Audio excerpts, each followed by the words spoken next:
PIH, pregnancy-induced hypertension. Now, we should remember the difference between gestational hypertension and preeclampsia. PIH constitute two terms, gestational hypertension and preeclampsia. Gestational hypertension means only hypertension, while preeclampsia is hypertension plus proteinuria. Both gestational hypertension and preeclampsia, they begin after 20 weeks of pregnancy, and they are checked on two occasions 4 hours apart. So the important MCQ is after 20 weeks of pregnancy. Early onset preeclampsia, which occur before 20 weeks of pregnancy, antiphospholipid antibody syndrome may cause early onset preeclampsia that we discussed. Otherwise, it starts after 20 weeks. If only hypertension, gestational hypertension, hypertension plus proteinuria, this is preeclampsia. And hypertension is a better reliable marker of preeclampsia. Between hypertension and proteinuria, hypertension is better marker. 30th July MCQ was, a lady presents with blood pressure 150/90 at 34 weeks. What is the next step? Next step is to check proteinuria. 30th July MCQ. On 30th July, next step was given in the question. So answer was urine dipstick test, easy way to check proteinuria. If the question states what is the best method, next best method to check proteinuria, that would be 24-hour urinary protein. So proteinuria can be checked with urine dipstick test or with 24-hour urinary protein estimation. So next step would be urine dipstick test. If best one is asked, that it would be 24-hour urinary protein. What is the cause? The cause of PIH, preeclampsia, PIH is either preeclampsia or gestational hypertension. Cause is inadequate trophoblastic invasion. Normally, cytotrophoblast replace lining of spiral blood vessels, so elasticity increase that we discussed. Just remember one word, cause of preeclampsia, inadequate trophoblastic invasion. We know the pathophysiology of this. Inadequate trophoblastic invasion, vessels remain rigid. Why we should know? Because this is the concept. So blood flow decreases, placental ischemia occurs. Because of placental ischemia, inflammatory mediators are released. And these inflammatory mediators do two things. They cause increase in capillary permeability and they cause generalized vasoconstriction. Because of increase in capillary permeability, plasma escapes out of blood vessel. So blood becomes concentrated, and since plasma escape out, there occur collection in third space, edema, and blood inside is concentrated, hemoconcentration. Now all the organs in the body are receiving concentrated blood, and there occur generalized vasoconstriction also. So blood supply to all the organs are reduced, so they become hypoxic. It may result in their damage. Blood stasis occurs because of hemoconcentration, which causes platelet aggregation and degradation and organ damage. All the organs are receiving concentrated blood. So this PIH, which may be either gestational hypertension only or preeclampsia, is a generalized disorder, multisystem disorder from head to toe. Risk factors, they are more in primary and new paternity, and sperm is the culprit. Sperm acts as an antigen to elicit immune response here. Preeclampsia, early onset preeclampsia 20 to 34 weeks, preterm or late onset after 34 to 37, term onset after 37 weeks. ACOG classification you can ignore. Type mild preeclampsia and severe. Mild preeclampsia is without severe feature. Systolic BP 140 or more than 140 but less than 160. Diastolic 90 or more than 90 but less than 110. Proteinuria 300 or more than 300 milligram per 24 hour but less than 5 gram per 24 hour, 4 hours apart. Blood pressure readings also, proteinuria readings also checked 2 times at interval of 4 hours. Urine dipstick test 1+ to 3+. Urine protein creatinine ratio more than 0.3 because proteinuria is happening. Mild. Severe preeclampsia is with severe features. It is with severe features. Systolic 160 or more than 160. Diastolic 110 or more than 110. Proteinuria 5 or more than 5 gram per 24 hour. and on dipstick, it is more than 3 plus. Once blood pressure or proteinuria fall in this range, which is called severe range, the second reading is checked just after 15 minutes apart, because we want to start a drug within 30 to 60 minutes. So second reading is taken after interval of 15 minutes because we want to start drug treatment just after 30 to 60 minutes. What are the severe features because of vasoconstriction, hypoxia, hemoconcentration, headache, cerebral hypoxia, eye decrease in vision, scotoma, blurring, diplopia, pain in epigastrium, right hypochondrium, etc. What will happen in PIH because of hemoconcentration, vasoconstriction, glomerular filtration rate of mother is reduced, mother's kidney receiving less blood, oliguria, uterus receiving less blood, placenta receiving less blood, fetus receiving less blood, so IUGR, fetal GFR reduced, oligohydramnios will occur. But they are not features which are included in diagnostic criteria. In normal pregnancy, plasma volume increase, so urea, uric acid and creatinine are excreted more. So in normal pregnancy, serum level of urea, uric acid and creatinine decrease. But in preeclampsia, where maternal GFR is reduced because maternal kidneys are receiving less blood supply, so excretion of urea, uric acid and creatinine is less. So in PIH, serum urea, uric acid and creatinine are high. In normal pregnancy, serum urea, uric acid and creatinine are low. Very important MCQ zone. Signs of impending eclampsia, whatever severe features are present, they are signs of impending eclampsia. PIH is a multi-system disorder. Most common organ or first organ involved in PIH is kidney. Most common histopathological finding is glomeruloendotheliosis. First clinical manifestation in PIH, if it is a case of preeclampsia where hypertension and proteinuria are present, first clinical manifestation is hypertension, and hypertension is a better reliable marker of preeclampsia in comparison to proteinuria. If the question is first hematological manifestation, that is thrombocytopenia, platelets are reduced. Mild preeclampsia, severe preeclampsia, HELLP syndrome and eclampsia. They are four names of one disease process. Disease process is one. The moment disease becomes more severe, we start assigning a different name to it. It starts with mild preeclampsia, blood pressure further increase, proteinuria further increase, we name it severe preeclampsia. With further worsening of the condition, we name it HELLP syndrome. And the terminal stage of this disease process is eclampsia. So these four names are names of just one disease process which become more and more severe, and we start assigning different names to it.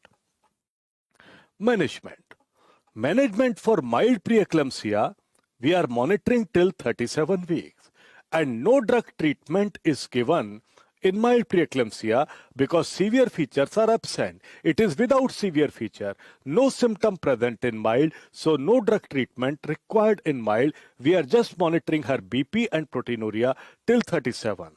And at 37, vaginal delivery is preferred in comparison to cesarean. Why?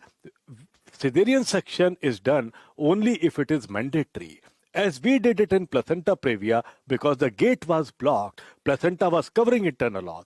Otherwise, in abruptio placentae also, vaginal delivery was preferred. Mother was already in distress. In preeclampsia also, mode of delivery preferred is vaginal. She is already in distress. Placenta previa is done only if vaginal delivery is not possible. As in placenta previa, which was touching or covering internal os, so the passage was blocked. There was no other way except for going for cesarean section. Severe preeclampsia, we need drug treatment because severe features are present, symptoms are present. Drug of choice to treat preeclampsia, labetalol. We give labetalol, then steroids are given between 28 to 34 weeks. We understood the concept in videos very well. Then we monitor till 34 weeks of pregnancy. Monitor till 34 weeks of pregnancy. Mild preeclampsia monitoring is done till 37. Severe preeclampsia monitoring is done till 34. Placenta previa, decision was taken at 37. Abruptio placentae, decision was taken at 34. Because in abruptio placentae there was risk of DIC. Why decision is taken at 34 in severe preeclampsia? Because there is risk of maternal cerebral damage. Damage to maternal eyes also. Headache, severe hypoxia, there will be damage to brain. So decision is taken early in severe preeclampsia because severe features are present. And mode of delivery is vaginal. If the question asked is, what is the definitive management for preeclampsia? Answer is induction of labor. We want the culprit out. And who is the culprit? Placenta. Induction of labor, which may also be called termination of pregnancy, but these days we use the word induction of labor. If you could not control the condition at the level of severe preeclampsia, and disease moved one step ahead, it became worse. And the third in the row is called HELLP syndrome. What is HELLP syndrome? H stands for hemolysis, EL stands for elevated liver enzyme, and LP is low platelet. Most common presentation of HELLP syndrome or most common symptom, if a lady is having severe preeclampsia, you are monitoring her, she is under your treatment and she suddenly comes to your OPD, oh, doctor, I am having severe pain in epigastrium, your antenna is on, I was treating her for severe preeclampsia, now she comes to me with severe acute pain in epigastrium, I think HELLP syndrome has set in. Most common presentation is acute pain in epigastrium or right hypochondrium. The moment you find this keyword in the question, your antenna is on and you start searching for other keywords favoring HELLP syndrome. Diagnosis of HELLP syndrome is done with Tennis criteria. And this Tennis criteria has 3 points and all 3 points have to be present. We know platelets are reduced, they are less than 1 lakh. LDH 2 times or more than 2 times of normal. Liver enzymes 2 times or more than 2 times of normal. What is the management of HELLP syndrome? We are just one step short, one step before eclampsia, one step away from eclampsia. So if you diagnose HELLP syndrome, you should not only treat HELLP syndrome, in fact, you should prevent eclampsia also. Very, very important MCQ, John. So magnesium sulfate is given to prevent convulsion because we are just one step away from convulsion. Labetalol, combined alpha and beta blocker, already asked question in our exam 3 sessions back. Combined alpha plus beta blocker. The question was labetalol is, answer was alpha plus beta blocker. If gestational age is 34 or more than 34 weeks, immediate induction of labor. And preferred mode of delivery, whether this is preeclampsia or abruptio placentae, is vaginal delivery. Fine. If gestational age is less than 34, so we are taking decision in HELLP syndrome at 34, we are taking decision in severe preeclampsia at 34. So if it was 34 or more than 34, immediate induction of labor. Immediate induction, I think everything is fine. And if it is less than 34, we give steroids and then we can deliver vaginally. In abruptio placentae, we could wait and we could continue till 34. Eclampsia is severe preeclampsia plus convulsion. And the reason for convulsion is severe cerebral hypoxia. It is the terminal stage, and the reason for severe cerebral hypoxia is due to loss of autoregulation. You know this physiology. Then we have 3 types of eclampsia. If it occurs before delivery, antepartum, during delivery, intrapartum, after delivery, postpartum, 2 single-liner question. Most common type of eclampsia, antepartum. Which eclampsia has worst prognosis? Antepartum, because miles to go. The culprit is still inside. Placenta is still inside. Very important MCQ, if a patient with eclampsia enters your chamber or if a patient answered with convulsion in your chamber, what is the first step? Examiner wants to know whether you will choose maintain airway or you will choose magnesium sulfate. First will be maintain airway to save her life. Then second in the row would be magnesium sulfate. Magnesium sulfate is answer to 2 questions. Drug of choice to prevent convulsion and drug of choice to treat convulsion? Answer to both these questions is magnesium sulfate. Third in the row is labetalol. And fourth in the row, immediate induction of labor irrespective of gestational age. So in mild preeclampsia, we continued till 37. In severe preeclampsia, continued till 34. HELP syndrome, if it was 34 or more than 34, delivered. Less than 34, steroids then delivered. And in eclampsia, no gestational age is seen, irrespective of any age, because there is risk of brain damage, severe risk. Most common regime by which magnesium sulfate is given, Pritchard regime. Therapeutic index, we should know, 4 to 6 milliequivalent per liter. Mechanism of actions, you know, in pharmacology. Very important MCQ, earliest evidence of toxicity is disappearance of knee jerk. Respiratory depression occurs at 12 MEQ per liter. Respiratory arrest occur at 15 MEQ per liter. Cardiac arrest occur at 24 to 30 milliequivalent per liter. But a very important question, what is the earliest evidence of toxicity of magnesium sulfate? That is disappearance of knee jerk. Important MCQ, what is the antidote for magnesium sulfate toxicity? IV 10 ml 10%, calcium gluconate. Gluconate is much better than chloride. Few single liners. Drug of choice to treat eclampsia, labetalol, alpha plus beta blocker. Drug of choice to treat emergency hypertension in pregnancy. I told you in the classes, Williams' latest edition clearly write, IV labetalol, IV hydralazine, oral nifedipine are equally effective. But my personal vote is with IV labetalol. This is not Williams' vote.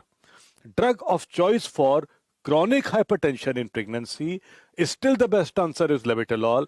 But if it is not in option, answer is alpha methyl dopa, which happened in our exam 4 session back. Labetalol was not given in option, so answer was alpha methyl dopa.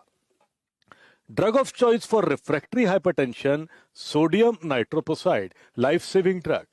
Drug of choice for status eclampticus, not responding to magnesium sulfate, thiopentone sodium. And prevention of PIH is done with aspirin. So don't commit a silly mistake, beta. We should avoid silly mistakes. We will talk various things in discussion session, not today. Today, you can understand the workbook, you know the number of pages are little more. You all may be angry with me, but I am helpless, beta. I can't reduce the content. Prevention of PIH is done with aspirin. Drug of choice to treat preeclampsia, labetalol. Drug of choice to prevent PIH is aspirin. So read the question very, very carefully. Then prediction of PIH. Old prediction was done with giant rollover test. A pregnant lady is advised to lie in left lateral position like this. Why a pregnant lady is advised to lie in left lateral position? If she lies in supine position, if a pregnant lady lies in supine position, the problem is, if the lady is lying supine, her inferior vena cava will be compressed and venous return will reduce and she will feel lightheadedness and dizziness. This is why she is advised to lie in lateral. When a pregnant lady, you consider this a pregnant lady, not the fetus now. If a pregnant lady turns from lateral position to supine, vena cava IVC compressed, venous return reduced, blood pressure fall. This is called supine hypertension syndrome. But in a lady who is destined to develop PIH, when she turns from lateral position to supine, her vena cava also compressed, her venous return also reduced, but her blood pressure falls. But due to these inflammatory mediators released by placenta, her renin-angiotensin system is abnormally activated, which results in paradoxical increase in BP. So supine hypertension syndrome is a predictor of PIH, while supine hypertension syndrome is something which happens in all normal pregnant ladies. Now, this is the old predictor of PIH, and the name was giant rollover test. So predictor of PIH is supine hypertension syndrome, and normally happens supine hypertension syndrome. NEET PG question this year, 5th March 23. High chances may be repeated January 24. This is why pregnant lady is advised to lie in left lateral position.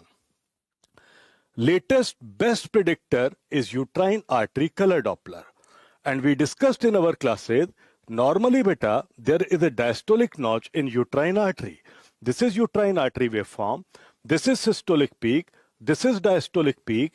And you can see here, this is systolic peak. You can see here where the arrow is here. And this is diastolic. Much better seen here. I don't want to erase the arrow. Systolic peak, diastolic peak, and this is diastolic notch here. What happens with advancing pregnancy, because blood flow in uterine artery is increasing, and blood flow is denoted by diastolic component. So if in pregnancy, because fetus needs blood, blood flow in uterine vessels is increasing, this diastolic component will disappear, will increase. And if this diastolic component increase, this diastolic notch will disappear. So disappearance of this diastolic notch with advancing pregnancy due to increase in diastolic component is a normal phenomena. But in a lady who is destined to develop PIH, this diastolic notch will continue even after 22 weeks of pregnancy. So persistence of diastolic notch in uterine artery even after 22 weeks of pregnancy is a predictor of PIH. Otherwise, in a normal pregnancy, this diastolic notch should disappear. This is systolic component, this is diastolic component, and this is the place where notch was present. Because of increase of diastolic component, this notch has disappeared. So disappearance of diastolic notch is a normal phenomena. So persistence of diastolic notch in uterine artery even after 22 weeks is predictor of PIH. Just remember one word, prognosis of PIH is done with umbilical artery Doppler, while prediction is done with uterine artery Doppler. Multifetal pregnancy. Most common pregnancy overall is single, but most common multifetal pregnancy is twin pregnancy. We know Helen's rule, twins 1 in 80, triplets 1 in 80 square, quadruplets 1 in 80 cube. In India, incidence of twins is 1 in 80. We know monozygotic from 1 zygote, dizygotic from 2 zygote, overlap with forensic medicine. Monozygotic twins, they are called identical twins, but their fingerprints are different. Important question. So their Aadhaar cards are different, monozygotic twin. While dizygotic twin, they already have different genetic material. So their Aadhaar cards already obviously different. Now, monozygotic twins may be monochorionic or dichorionic. It depends on timing of division. They are always dichorionic. Dizygotic, they are non-identical. Another important MCQ, incidence of dizygotic twins is increasing due to increased use of ovulation-inducing drug. More than one follicle is formed, more than one follicle mature, hyperstimulation occurs. So incidence of which twins will increase due to use of ovulation-inducing drugs. Incidence of dizygotic twins will increase due to use of ovulation-inducing drugs. That's important question here. Then single liners of embryology. Amnion is formed on day 10 post-fertilization, while chorion is formed on day 8 post-fertilization. Very important MCQ zone. What is the outcome? Monozygotic twins, varieties of monozygotic twins depends on timing of division. If division occurs within first 3 days, we know this fertilized ovum enters uterine cavity. This is the fertilized ovum zygote. It enters uterine cavity on day 4 post-fertilization. If this fertilized ovum or zygote divides within first 3 days, it will divide in fallopian tube. So 2 will drop in uterine cavity and they will be implanted at different places. This is why 2 placenta will be formed. So monozygotic twin will be dichorionic if division in zygote occurs within first 3 days. So outcome will be dichorionic, diamniotic. Then we discussed amnion is formed on day 10 while chorion is formed on day 8. The pure mathematics, so if division occurs between first 3 days, dichorionic, diamniotic, and they carry best prognosis.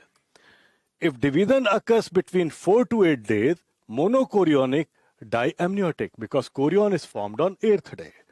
9 to 12 days, amnion is also formed on day 10, so now they are monoamniotic. After 12 days, when embryonic disc is developed, only partial splitting of the zygote, so we get conjoined twins. Most common conjoined twins are parapagous, followed by thoracopagus. Rarest variety is rachipagus. They are joined at a spine. And prognosis in twins depends on chorionicity. It does not depend on zygosity. It depends on chorionicity. Dichorionic have better prognosis because two fetuses are receiving blood from different placenta, while monochorionic have poor prognosis because both the fetuses are receiving blood from one placenta. And this is diagnosed by ultrasound, and best time to do ultrasound to diagnose chorionicity is 10 to 14 weeks. This is parapagous twins. They are joined laterally. This is thoracopagus twin. They are joined at thorax. This is rachipagus twins. They are joined at spine, vertebral column. These two questions are very, very important image questions, that T sign or lambda sign. T sign is seen in monochorionic twins. This is T sign, as you can see. This is the placenta and this is the dividing membrane. So this is how the T sign is seen. It is seen in monochorionic twin. While dichorionic twin, because the placental tissue is excessive, this is one placenta here, this is another placenta here. This is why you can see this excessive placental tissue is present at the insertion site of intertwin membrane, which gives it a lambda-like appearance. So lambda sign or twin peak sign is seen in dichorionic pregnancy, while T sign is seen in monochorionic pregnancy. Very, very important question.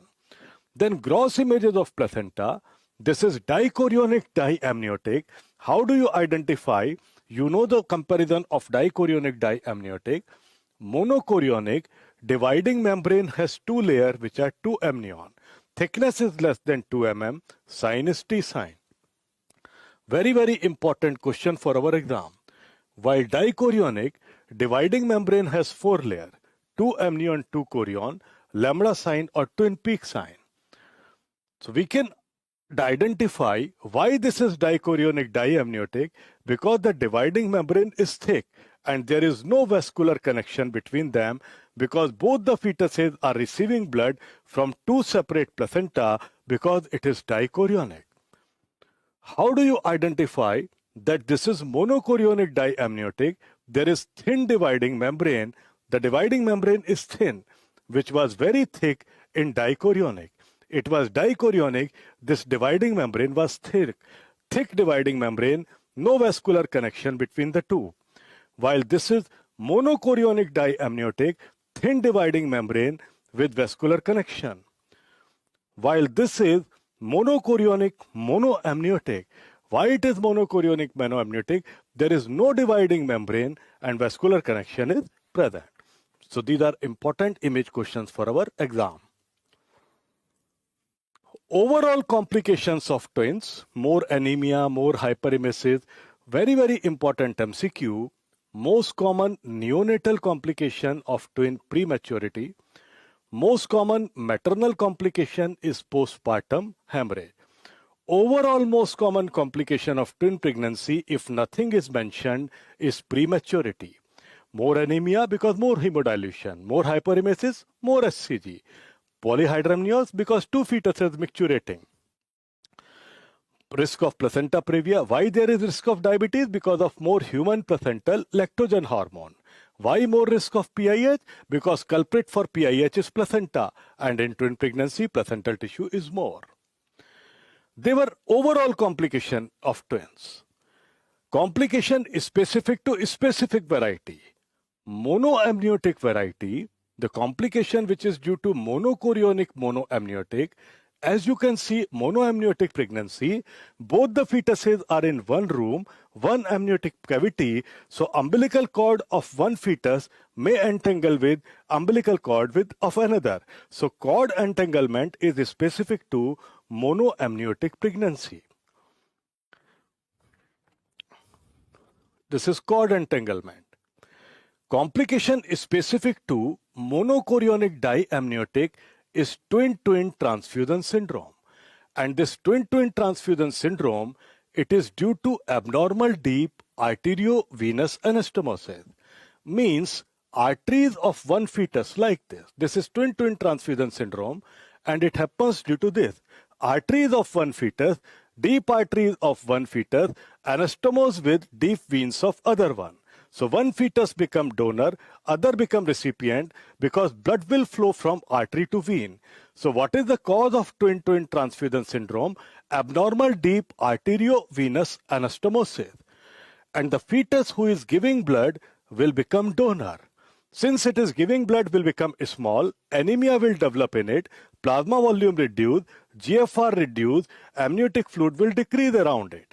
The recipient who is receiving more blood will become larger, polycythemia will develop in it, its plasma volume will increase, its GFR will increase, so amniotic fluid around it will increase. So oligohydramnios will develop around donor, while polyhydramnios will develop around recipient. This is called twin-twin transfusion syndrome. What is this? Recipient carries worse prognosis because it dies early because of high cardiac output failure.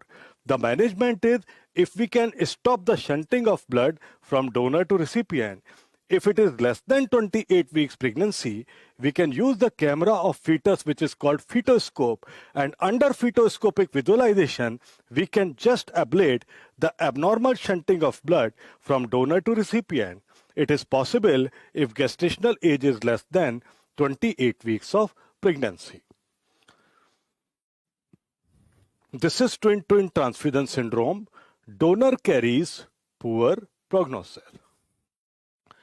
Fetoscopic laser ablation if it is less than 28. Which staging is used for TTTS? Quintro staging. What we do once we do laser ablation, we have treated the condition, but sometimes a small defect persists here. And from this small defect, only RBCs enter from donor to recipient. So donor become anemic while recipient become polycythemic. Only RBCs are transferred, not the plasma. So oligohydramnios or polyhydramnios does not develop. Only anemia and polycythemia develop. This is called twin anemia polycythemia sequence. So twin anemia polycythemia sequence develop as a result of treatment of twin-twin transfusion syndrome with the laser. Some micro defect persisted, and through this micro defect, only RBCs enter from donor to recipient. This condition is called twin anemia polycythemia sequence. So twin anemia polycythemia sequence, mostly after treatment, it is due to micro defect, only RBCs are transferred. Twin reversed arterial perfusion. It is due to abnormal arterio-arterial anastomosis. How does it happen? It is seen if one fetus is acardiac. Umbilical artery from normal fetus carry deoxygenated blood to acardiac fetus. And because the deoxygenated blood is transferred, because it is transferred via umbilical artery, upper part of body does not develop properly. And most common variety is acardiac acephalus, as you can see here. Vanishing twin if one fetus dies early. That's called vanishing twin. Mostly they are diagnosed after delivery. This was the placenta, and you can see this small fetus which died much early during antenatal period. After delivery, it was seen stuck behind the placenta. It died much early during antenatal period. That's called vanishing twin. Mostly they are diagnosed after delivery of baby, not antenatally by ultrasound, because this fetus is hidden behind the live one. But if by chance you have diagnosed it in antenatal period, still you can continue with the ongoing pregnancy. Two single liner questions, concordant and discordant. They are based on difference in fetal weight. If difference in fetal weight is less than 20% concordant, 20% or more than 20% discordant twin. Then superfecundation and superfetation. Superfetation, fertilization of two ova in different cycle. One fertilization suppose occurred in September, another one occurred in October. Superfecundation, fertilization of two ova in same cycle. Means only 1 month October, 8th October fertilization occurred, then 9th October boyfriend came, you know that story, fertilization. So fetation, different month, fecundation, same month. Management depends on presentation, and rule of the game is, if first fetus is non-cephalic, only cesarean section has to be done. If first one is non-cephalic, like this. If first one is cephalic, we can go for vaginal delivery. If first one is non-cephalic, breech or transfer, the only management is cesarean. We will not even apply our brain. If first fetus is non-cephalic, it is cesarean section. We start thinking only if first fetus is cephalic. Fortunately, the most common presentation is both are cephalic. So we can think of vaginal delivery. Most common presentation in twins, both are vertex, so we can go ahead with vaginal delivery. Second most common presentation is first cephalic and second breech. First cephalic can easily be taken out vaginally, while second breech by assisted breech delivery. Interlocking of twins is a condition. It is seen if first fetus is breech and second is cephalic. So heads are interlocked. So interlocking of twins is seen if first is breech and second is cephalic. With first twin breech and second twin cephalic. Yeah. First cephalic, second transverse. Another important MCQ zone. First cephalic can be taken out vaginally. If second was transverse, how do we take it out? Second transverse is taken out like this. We introduce our hand inside and then we bring down the podilic part. This is called internal podilic Vardhan. Another name of internal podilic Vardhan is breech extraction. There are no uterine contractions, we are pulling it. This is why this is called breech extraction. So internal podilic Vardhan, which is also called breech extraction, is done for second twin in transverse lie. First cephalic vaginal, second transverse. Internal podilic Vardhan is also called breech extraction. Done in GA, halothane is used. The complication risk is uterine rupture. This is the image. We hold the podilic part and bring it down. Abnormal labor. Preterm labor. What is preterm labor? If labor starts before 37, that's preterm labor. Early preterm labor before 34, late preterm labor 34 weeks to 36 weeks 6 days. Most important risk factor for preterm labor as well as pre-labor rupture of membrane is history of previous labor, previous condition. And most common cause here is idiopathic, second most is infection. These are various microorganisms. They cause inflammation of chorion amnion. There is release of PGE2, which initiate uterine contractility. Various infections may occur. Other risk factors, polyhydramnios, big fetus macrosomia, multifetal. More pressure on cervix, early pressure. Overstretching, cervical dilation. Cervical incompetence, anemia, smoking, hypoxic, antepartum hemorrhage. Diagnosis of preterm labor, most important parameter is uterine contraction.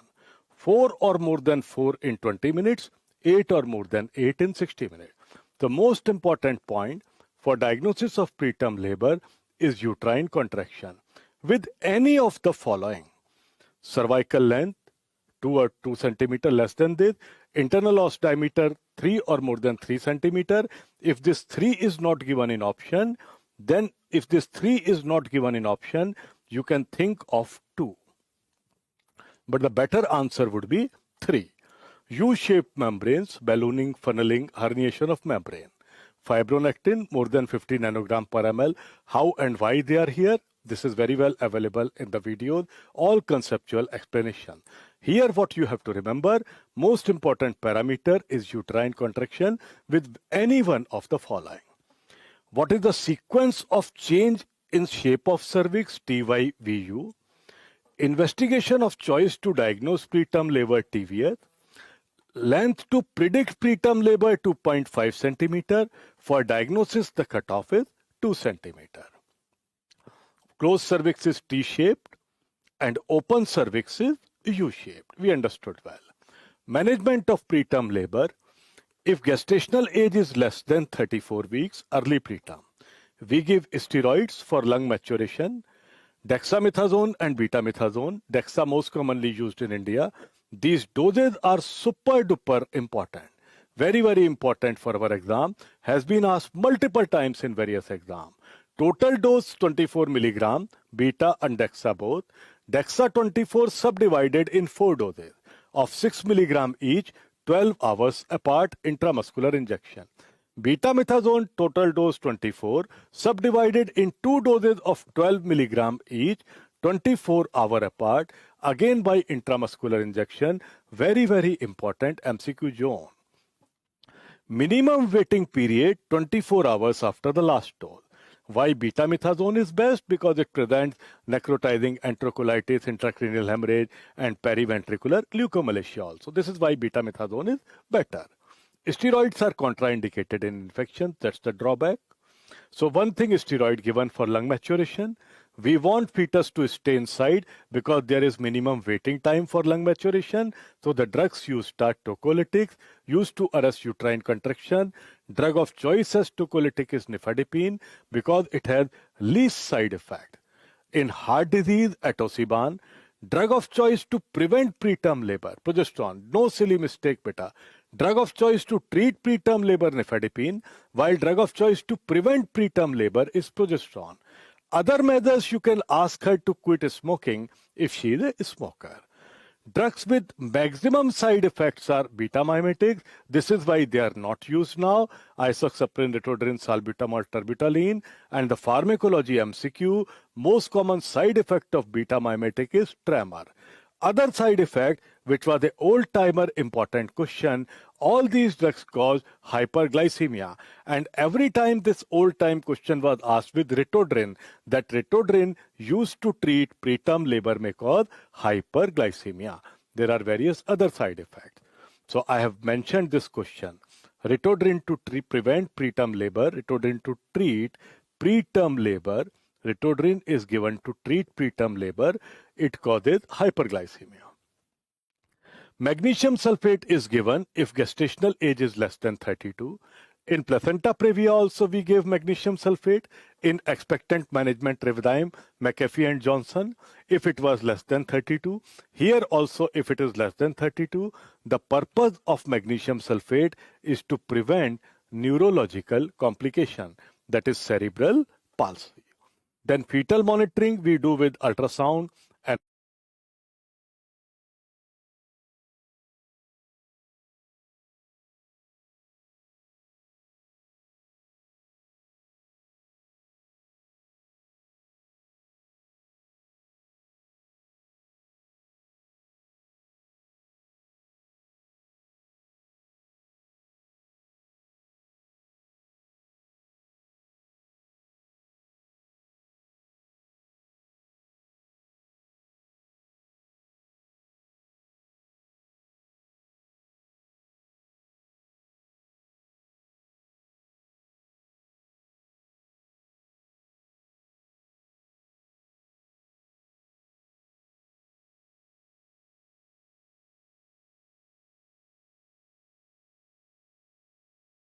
NST biophysical profile scoring.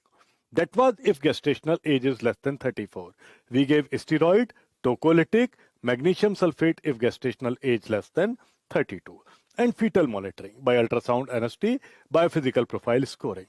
If gestational age is 34 or more than 34, we give steroid. There is no need for tocolytic after the age of 34 weeks. And obviously no magnesium sulfate because magnesium sulfate is given only if gestational age is less than 32 weeks. And fetal monitoring. So this was the management for preterm labor. Pre-labor rupture of membrane.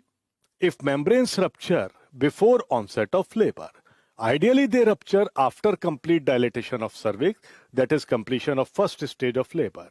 But if they rupture before onset of labor, that's called pre-labor rupture of membrane. Most common risk factor is history of previous condition, for preterm labor also, for history of previous labor also, pre-labor rupture of membrane also, for ectopic pregnancy, molar pregnancy, placenta previa abruptio placentae also, history of previous condition, for preterm labor, for pre-labor rupture of membrane, history of previous condition. Most common cause for preterm labor was idiopathic. Second most common cause was infection. For pre-labor rupture of membrane, most common cause is infection. As a result of infection, fibrosis, reduced tensile strength, polyhydramnios macrosomia, multifetal, overstretching. She may run with fever. Total leukocyte count may be high because membranes are ruptured. Now amniotic cavity is in direct contact with external environment, so there is high risk of infection and septicemia. For diagnosis, if there is gross rupture of membrane, she herself will say, Dr. Saab, fluid is coming out, I am having leaking, and my cloths are destroyed, there will be soaking of cloth. But if it is a microscopic rupture, she is not complaining, but we are suspecting because she is having fever, TLC is high, and if we have done an ultrasound and we found oligohydramnios because the fluid leaked out, this is why the fluid is less inside. Oligohydramnios has set in inside. And we are suspecting, then what we do? We ask her to cough. If we ask her to cough, abdominal pressure increase, some fluid which was hidden may be revealed out. Or we may give fundal pressure. Again, the some fluid which was hidden may be revealed out. So you can ask her to cough or you can give fundal pressure. Even if there is no fluid seen, you can ask her to cough or fundal pressure. Is still no fluid seen, take a litmus paper in vagina. If membranes have ruptured, amniotic fluid is alkaline, and if amniotic fluid has entered vagina, if you take red litmus paper in vagina, red paper will turn blue because alkalis turn red litmus paper to blue. Otherwise, it cannot happen in normal pregnancy because pH of vagina is most acidic in pregnancy. Red litmus paper will not turn blue in a normal pregnancy. You can take out cervicovaginal secretion. You can do a microscopic examination, and in microscopic examination, fine furning will be seen. Coarse furning is seen in cervical mucus in proliferative phase, while fine furning is seen in amniotic fluid once it is dried up. After getting dried up, amniotic fluid crystallizes, and because of formation of crystals, fine furning is seen here. Fibronectin, we know it is a fetal fibronectin protein, so it may be present in cervicovaginal secretion. Ultrasound will show oligohydramnios. Best test to diagnose, we have to remember the two names, Actim test and Amnicio test. They are detecting proteins in amniotic fluid. So if they are present in cervicovaginal secretion, what they are doing here? They should be high up. Management, if gestational age is less than 34. The only one word is different with the management of preterm labor. In management of preterm labor, we used steroids, we used tocolytics, we used magnesium sulfate if gestational age was less than 32. We stopped here. But what is the fourth thing which is added in the management of pre-labor rupture of membrane? Antibiotic, because there is high risk of septicemia, she may be having fever also. So antibiotics are added if membranes are ruptured. There is no role of antibiotics in developing countries like India if membranes are intact, although in America they are giving. Drug of choice here is penicillin G. In India, we prefer ampicillin because it is cheaper and easily available. If there is allergy to ampicillin, you can go for cefazolin. If resistant, vancomycin. But examiner, I think, will stop at the word ampicillin. So this is the antibiotic. Then in preterm labor, we did fetal monitoring with ultrasound, non-stress test, biophysical profile scoring. But if membranes are ruptured, we are doing maternal monitoring also because she is having fever, her total leukocyte count is high. And because of infection, the fluid, amniotic fluid may turn purulent also, foul smelling also. So we have to do maternal monitoring also. What is the management if gestational age is 34 or more than 34? In preterm labor, we gave steroids, that's all. Steroids and fetal monitoring. Steroids and fetal monitoring. Here, apart from steroids, we are giving antibiotic, fetal monitoring, and maternal monitoring. If gestational age is 37 or more than 37, antibiotics are given. There is no point in keeping the fetus inside if it is 37 weeks, lungs are finally mature. We fasten the delivery process. We induce labor and take it out. So difference in management of preterm labor and pre-labor rupture of membrane, one word difference, antibiotic. Moreover, preterm labor is not managed once the gestational age is 37 because now it is not called preterm labor. Pre-labor rupture of membrane is managed if it is 37 or more than 37 because definition of pre-labor rupture of membrane if membranes rupture before onset of labor. So it may be 37 plus also. What is a post-term pregnancy if gestational age is 42 or more than 42? Single liner was already asked in our exam. The problem in post-term pregnancy, calcifications develop in placenta, and because of this blood supply to fetus reduce, meconium aspiration syndrome develop. Most common cause is mistaken dates. Other causes may not be asked. Most common is mistaken dates. Antenatal complication is meconium aspiration syndrome, while postnatal complication is pneumonia. Management, WHO has approved PGE1 misoprostol tablets also for induction of labor. And dose of PGE1 tablet dose is 4 form. 500 microgram gel is put in vagina. It may be repeated after 6 hours if required, and maximum number of dose is 4. WHO has approved PGE1 misoprostol tablets also for induction of labor. And dose of PGE1 tablet for induction of labor is 25 microgram. So we have discussed misoprostol at 3 places. Medical abortion, misoprostol on day 3, dose was 800 microgram vaginally. For second trimester MTP in combined method, dose of misoprostol was 400 microgram, which was put in vagina, and then after it was taken out by ovum forceps. Dose for induction of labor, we want the fetus alive, just 25 microgram, put in vagina, may be repeated after 4 hours and maximum 6 doses. So you can remember PGE2 and PGE1, 6-4 and 4-6, 6-4 and 4-6. PGE2 may be repeated after 6 hours, maximum 4 doses. PGE1 may be repeated after 4 hours, maximum 6 doses. 6-4, 4-6, 6-4, 4-6. So they are for induction of labor. Misoprostol causes cervical ripening and uterine contraction, while PGE2 dinoprostone causes only cervical ripening. PGE2 does not cause uterine contraction. Surgical method for induction of labor is stripping of membrane or sweeping of membrane. How do we do stripping of membrane or sweeping of membrane? With our fingers, we try to separate these fetal membranes from uterine.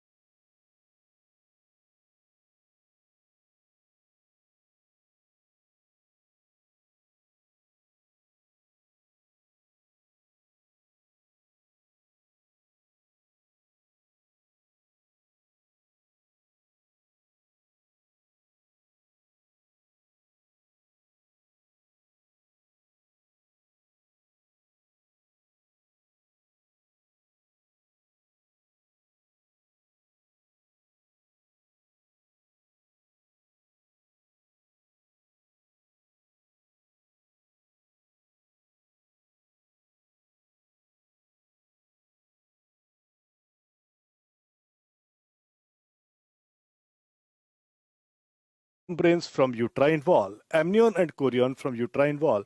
The moment we separate amnion and chorion from uterine wall, there is release of prostaglandin and uterine contractions start. This is also called Ferguson reflex. By digital separation of membrane from uterine wall, there is release of prostaglandin. This is also called Ferguson reflex. So digital separation of membranes from uterine wall, there occur release of PGE2. This is called Ferguson reflex. This is surgical method for induction of labor. Augmentation of labor means speeding it up. Drug of choice for augmentation is oxytocin. Name of the surgical method is ARM, artificial rupture of membrane. Again, release of PGE2. It is done by coccus forceps and amnicot. This is the coccus forceps. We discussed in instrument section. Coccus forceps has one teeth on one side and two on other side. So we have one teeth on one side and two teeth on other side. This is how we identify coccus forceps. And amnicots are also used for artificial rupture of membrane. They are finger gloves with pointed tip, pointed gloved finger. So once we take this finger inside, we can rupture the membrane. And once we rupture the membrane, there is release of PGE2 prostaglandins. What are the contraindications for ARM? Polyhydramnios due to risk of cord prolapse. We will not do ARM. If it is mandatory and the status is poly, controlled ARM is done. Means we just create a small hole. HIV and herpes. We know this pediatrics. If mother is HIV positive or is having active herpes lesion, we never allow a vaginal delivery. We just go for an elective cesarean section. We can just give acyclovir for the management in herpes, and we go for elective cesarean section because maximum chances of neonatal infection intrapartum during vaginal delivery. So if mother is HIV positive or is having active herpes lesions on genitalia, we never allow a vaginal delivery. We just give acyclovir and go for cesarean section. Intrauterine fetal demise because of risk of DIC. Because thromboplastin is released after fetal death. If you rupture the membrane, this thromboplastin will enter maternal circulation and will cause disseminated intravascular coagulation. Cervical status is assessed before induction of labor, and the method to assess is Bishop's score. Maximum Bishop's score may be 13. Most important parameter in Bishop's score is cervical dilatation. There are 5 parameters. The most important is cervical dilatation. In fact, the most common method of cervical assessment is Bishop's scoring. There is a word called modified Bishop's score, and modified Bishop's score is most accurate method of cervical assessment. What is modified Bishop's score? We check cervical length, and cervical length is checked by ultrasound.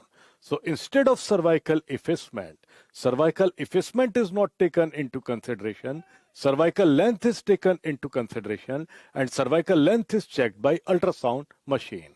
Ultrasound machine is not available in rural areas, so modified Bishop's score is most accurate, while most common method is Bishop's score. Obstructed labor, prolongation of labor despite of good uterine contraction. So this is the status. Because of property of retraction, upper segment of uterus is contracted, lower is distended. This is why we see a Bendel's ring, which is called retraction ring, at the junction of upper and lower segment of uterus. And patient is dehydrated, patient is having tachycardia, tachypnea, dehydration, fetal distress, PV examination, caput and molding may be seen. Vagina is hot and dry, mild bleeding, hematuria. Management for obstructed labor, immediate cesarean section, even if fetus is dead. Intrauterine death is less likely with obstructed labor. What are the risks if you don't do a timely cesarean section? Uterine rupture, uterine prolapse, vesicovaginal fistula. There is another ring called Schroeder's ring or constriction ring, which is a physiological ring. Only one line need to be remembered. What is the cause of this ring? Due to injudicial use of oxytocin. That's all. May resolve spontaneously. If doesn't resolve, cesarean. No specific question. PPH is most common cause of shock after delivery. And it is excessive bleeding per vaginum after delivery and up till 12 weeks after delivery. It is most common cause of most rapid death after delivery of baby. Single liner question, acceptable limit of blood loss after vaginal delivery up to 500 ml, after cesarean section up to 1000 ml.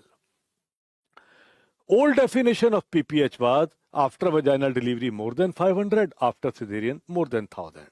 But new definition of PPH, any blood loss with signs and symptoms of hypovolemia. That's called PPH. American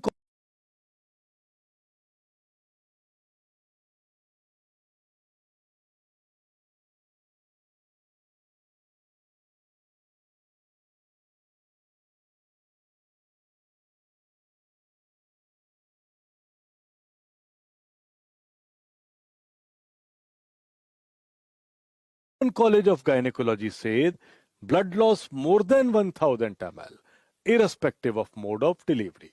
That's PPH. WHO definition, PPH is blood loss between 500 to 1000 ml and severe PPH more than 1000 ml. Primary PPH or early PPH within 24 hours, secondary after 24 hours to 12 weeks. Most common PPH is primary.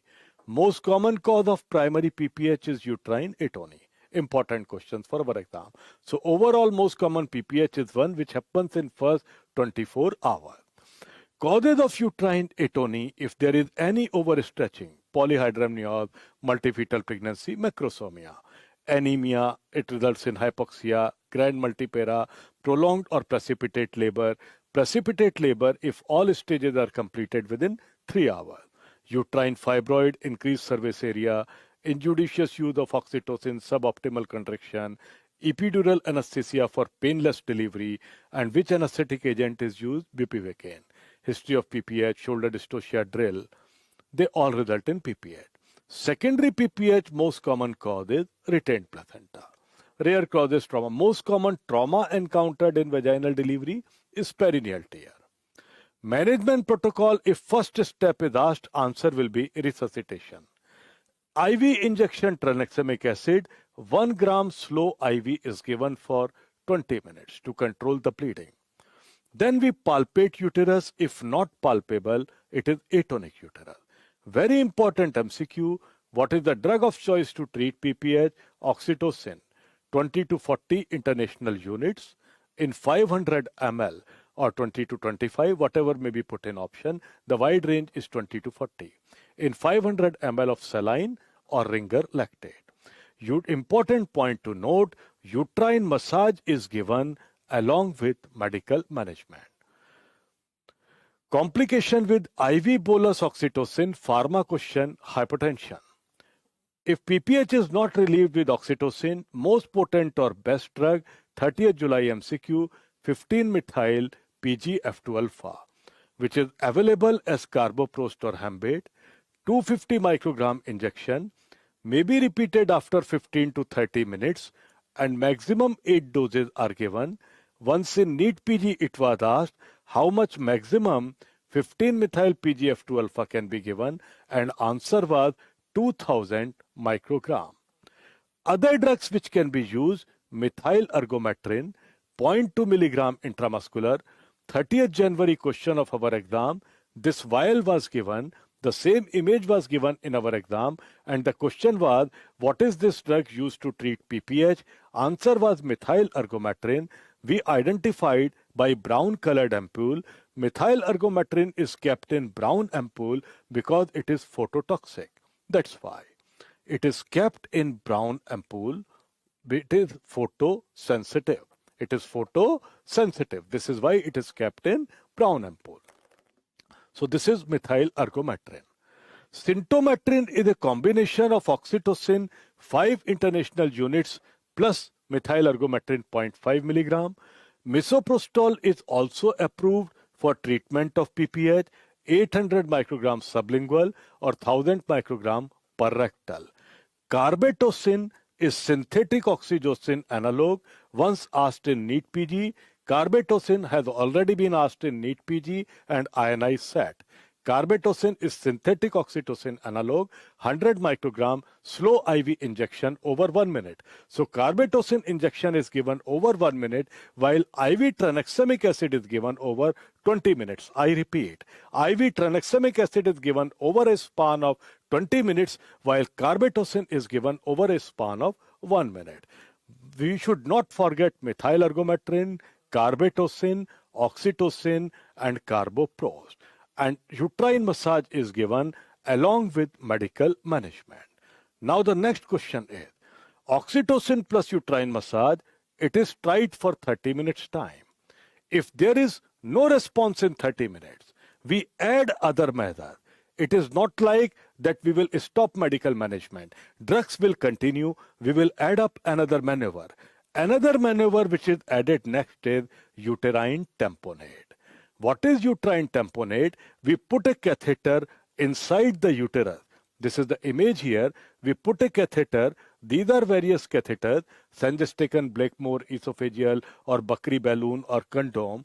We put the catheter inside uterus and we instill 300 to 500 ml of saline here. So this is inflated and it causes compression of uterine wall. So the blood vessels which are running in middle layer of myometrium, they are auto-ligated, compression effect. This is uterine tamponade. We try another method, we add another method, that's uterine tamponade. 300 to 500 ml of saline is put in the balloon. After this uterine tamponade, if there is no response after uterine tamponade, if vitals are unstable, if BP is falling after uterine tamponade, we immediately most commonly do external aorta compression.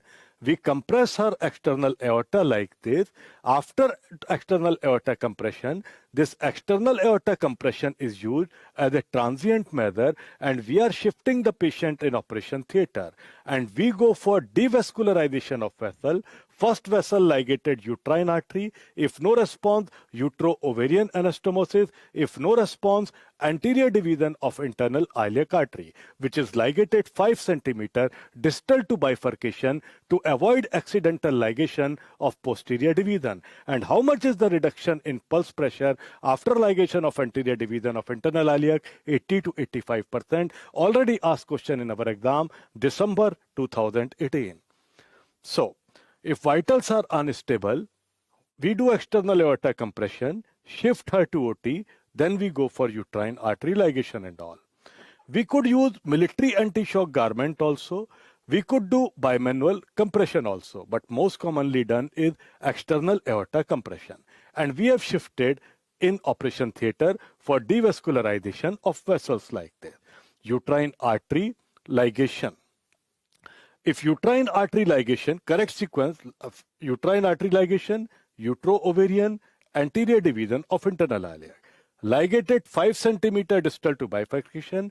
And how much is the reduction in pulse pressure? 80 to 85%. This question has already been asked in NEET PG.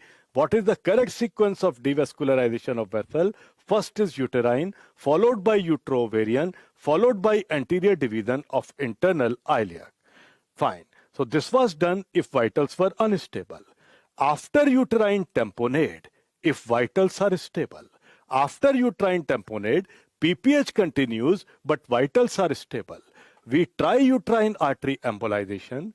If a radiologist is not available, we go for uterine compression sutures, which are brace sutures or B-Lynch suture, stitching anterior and posterior walls of uterus vertically.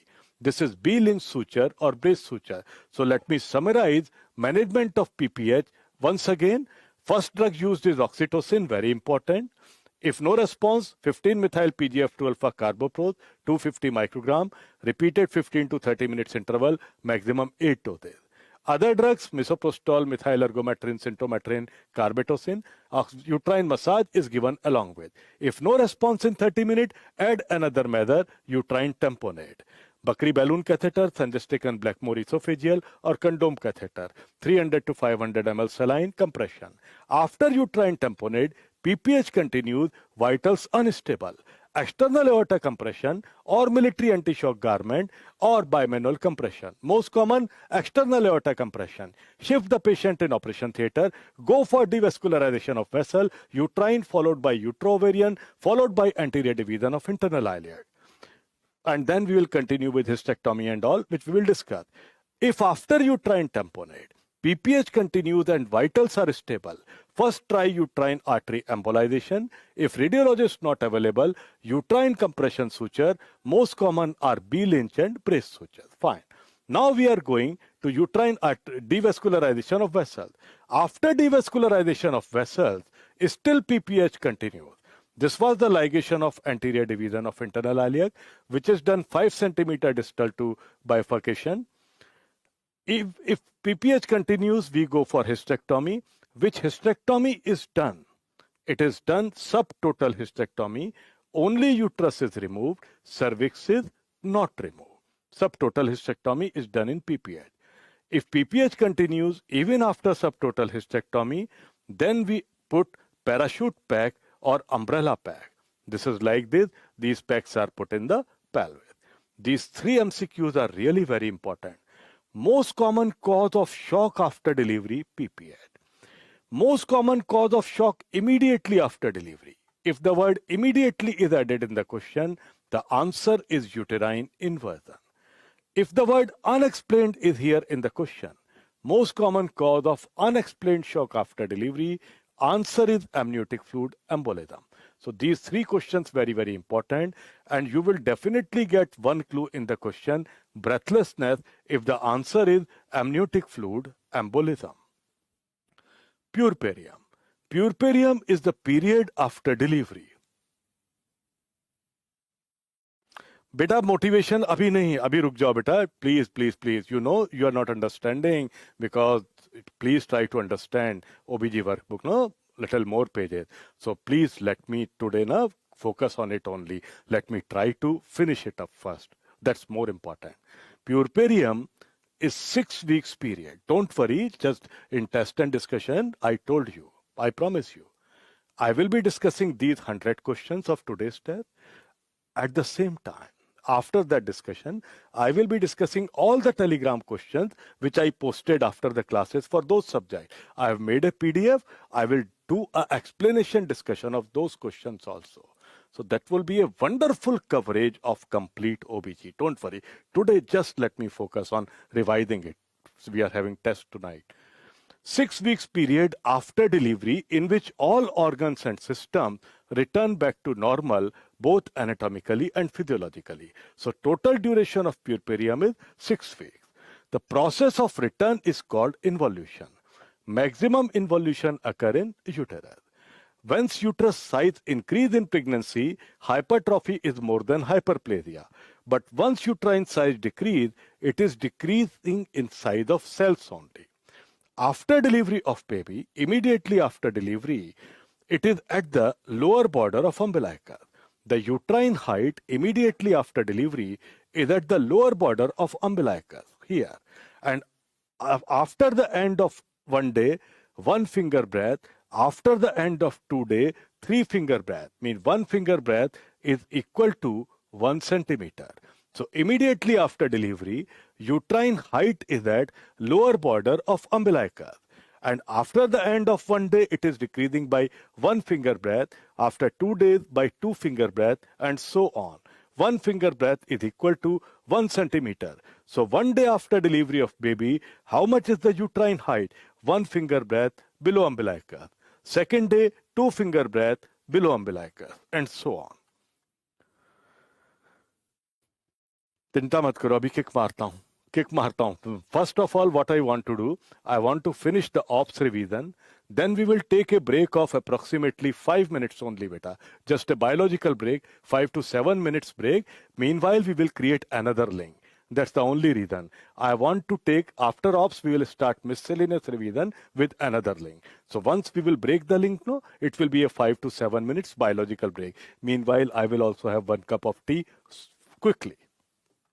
So immediately after delivery, uterine height is at lower border of umbilical.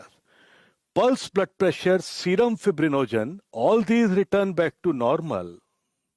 All these return back to normal approximately after 2 weeks. Pulse, BP, fibrinogen, HCG, GFR. Very important question has been asked in NEET PG as well as in INI SAT. Cardiac output returns back to normal after how many days of delivery? 10 days after delivery, cardiac output return back to normal. And blood volume after 1 week. Weight of uterus immediately after delivery is 1000 gram.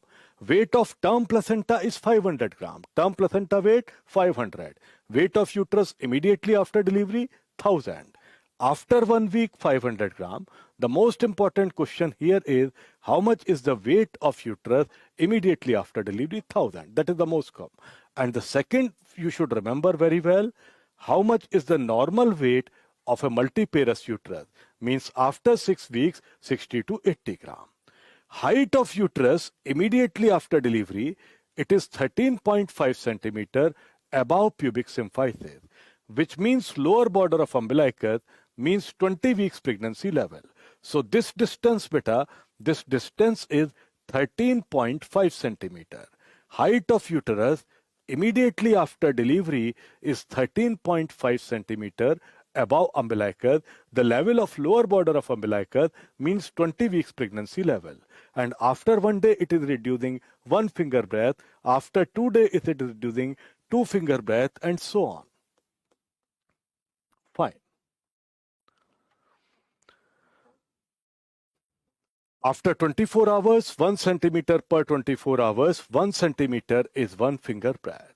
So by second week, already asked question in our FMG exam, in which week after delivery, uterus become a pelvic organ. So in second week after delivery, uterus become a pelvic organ.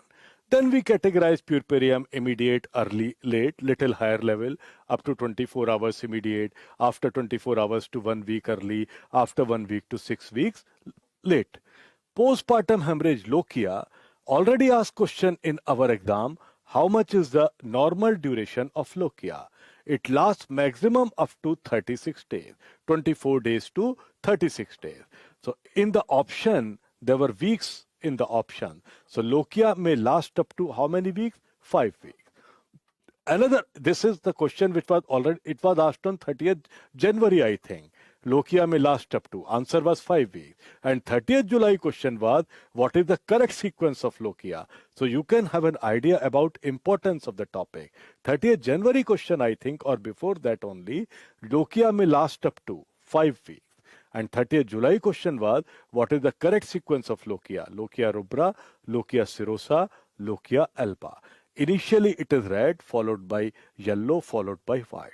This was the question, 30th July question. Puerperal sepsis, something abnormal. Puerperal sepsis. In the next edition, which I am going to add it just after 15 days, for your juniors, I will add various more images, some editing, and will include all the latest questions as well, including INICET, which held in November. So after every session, I try to update the workbook. I will do the same also for your juniors just after 15 days. Puerperal sepsis, some infection. Risk of infection in uterus, cervix, and vagina is more after cesarean section in comparison to vaginal delivery. So most common risk factor is cesarean section. And most common site is placental attachment site. This is the site where placenta was attached. This is the place where retroplacental blood was present, which acts as a culture media here for infection. Most common microorganism is strepto. Most common microorganism is streptococci, and most common route of spread is direct spread. Definition of puerperal pyrexia is important single liner question. It is important. Increase in temperature more than 100.4 degree or 38 degrees Celsius on 2 occasions 24 hours apart, excluding first 24 hours. Important. Management for mild sepsis, oral amoxicillin plus clavulanic acid with oral metronidazole. While for severe sepsis, IV ampicillin plus IV gentamicin. So mild infection, OPD patient, oral treatment. Severe infection, IPD patient, injectable treatment. Postpartum blue, 30th July MCQ. We have these 3 psychiatric conditions after delivery: postpartum blue, postpartum depression, postpartum psychotic. 99% they are asking questions from postpartum blue. 99%. So postpartum blue occurs in first 10 days after delivery. It is due to sudden withdrawal of estrogen and progesterone. She is having mild depressive symptoms, anxiety, depression, nervousness, palpitation. 30th July MCQ was, a lady develops depression, nervousness on 5th day after delivery. Because it was mentioned 5th day after delivery, postpartum blue is between is within 10 days after delivery, and the only question was what is most likely. Answer was postpartum blue, because 30th July question said it is on 5th day of delivery. Management is just reassurance. How we reassure our wife, we have understood very well in the classes. I don't find the time to explain that even. Fine, but you remember very well. Postpartum depression, it happens within 2 months to 9 months after delivery. We can try fluoxetine, although psychiatrists differ, but only postpartum blue will be asked. Postpartum psychosis is the most severe form. Antipsychotic drugs are given. It happens within 2 weeks to 3 months. Uterine dehiscence and uterine rupture. Dehiscence is impending rupture, beta, means rupture may occur, while uterine rupture means uterus has already ruptured. What does it mean? We are talking about previous cesarean section scar. A lady underwent cesarean section in last pregnancy. She is having scar tissue. If the scar tissue is normal, all the layers of this scar tissue, they are intact. So this is a normal scar. What is uterine dehiscence? Scar dehiscence is all the layers of scar are separated, but serosa is intact. Outermost layer of uterus serosa is not separated, it is intact. While uterine rupture is outermost layer of uterus serosa has also separated, means uterus has ruptured. If serosa is not separated, it is called uterine or scar dehiscence. If serosa is also separated, it is called uterine or scar rupture. So this is normal scar dehiscence, and scar rupture. Oh my God. This is normal scar. This is scar dehiscence, this is scar rupture. And few images, this was uterine rupture. You can see because the uterus has ruptured, fetal part is seen. This is uterus has ruptured, arrow is marked, hand is coming out. Means outermost layer of uterus serosa separated. While this was scar dehiscence, outermost layer of uterus serosa is intact. It is not separated, so this is scar dehiscence. Look here. Uterine dehiscence is impending rupture. Serosa is intact. She will complain of pain in scar area. A lady may come with pain in scar area. You will put your hand, scar tenderness, mild bleeding PV, mild hematuria. Management is immediate cesarean section. Otherwise, God will do cesarean. While uterine rupture, serosa is also separated. What will happen? The most consistent sign in uterine rupture is fetal bradycardia, while fetal tachycardia occurs in dehiscence. We discussed very well in our classes. Fetal tachycardia in dehiscence, while fetal bradycardia in scar rupture. Fetal parts can be palpable superficially because fetus has come up. Most specific sign of uterine rupture, loss of station and position. Free fluid will be present in peritoneal cavity, which is amniotic fluid and blood. There may be frank hematuria, frank bleeding per vagina. Maternal tachycardia, hypotension, generalized abdominal pain may be there. Try to repair uterus. If you are not able to do, go for a total abdominal hysterectomy. Heart disease in pregnancy, just after 2-3 minutes, we will break the link and we will just take a biological break, maybe we'll take a 12:50, we will take 10 minutes break. We'll take 10 minutes break. It will be a 10 minutes break. Now till 3 p.m. there will not be any break. Heart disease in pregnancy. Most common congenital valvular heart disease is mitral valve prolapse. If congenital and valvular, both the words are mentioned, mitral valve prolapse. Most common heart disease in developing countries, mitral stenosis. Developed countries, atrial septal defect, ostium secundum type. There is a Clark's classification which is based on maternal mortality, low mortality, moderate mortality, high mortality. This question is very important. What is the absolute contraindication of pregnancy?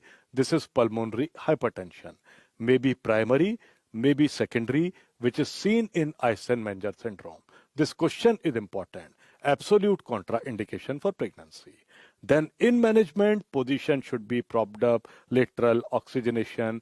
The important point is cut short second stage of labor by forceps or vacuum, especially if it takes more than 30 minutes. Apply forceps and vacuum. We will not ask her to push, rather we will pull. Only oxytocin may be used as a uterotonic. Methyl ergometrin is contraindicated because it causes tetanic contraction. Diuretics are given immediately after delivery. We can ask her to hang legs out of the bed. The only reason is diuretics will reduce plasma volume, and if she hang legs out of bed, venous return will reduce. We want to reduce her load on the heart because we know very well maximum risk of heart failure is immediately after delivery because maximum cardiac output is immediately after delivery. IV fluid should not be more than 75 ml per hour. Anticoagulation protocol, very, very important. If she was on any anticoagulant and became pregnant, in old times, we were immediately switching over heparin, or we were switching over heparin. We were taking off warfarin and we were starting heparin. Now what we do, if dose of warfarin is less than 5 milligram per day, can continue warfarin. If dose of warfarin is 5 or more than 5, we switch over to low molecular weight heparin. We start low molecular weight heparin. We stop warfarin up to 12 weeks if dose of warfarin is 5 or more than 5 milligram per day.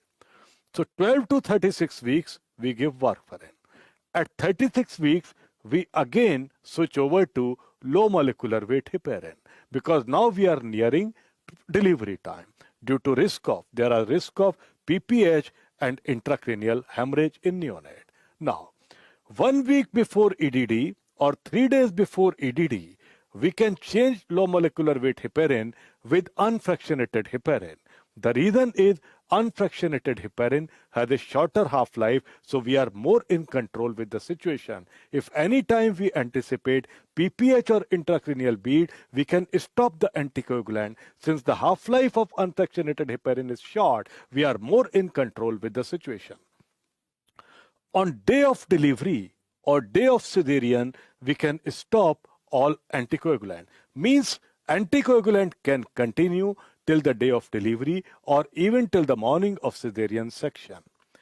If the lady is on warfarin on EDD or 2 weeks before it, she was on warfarin, she did not change over to low molecular weight heparin. Stop warfarin and do cesarean.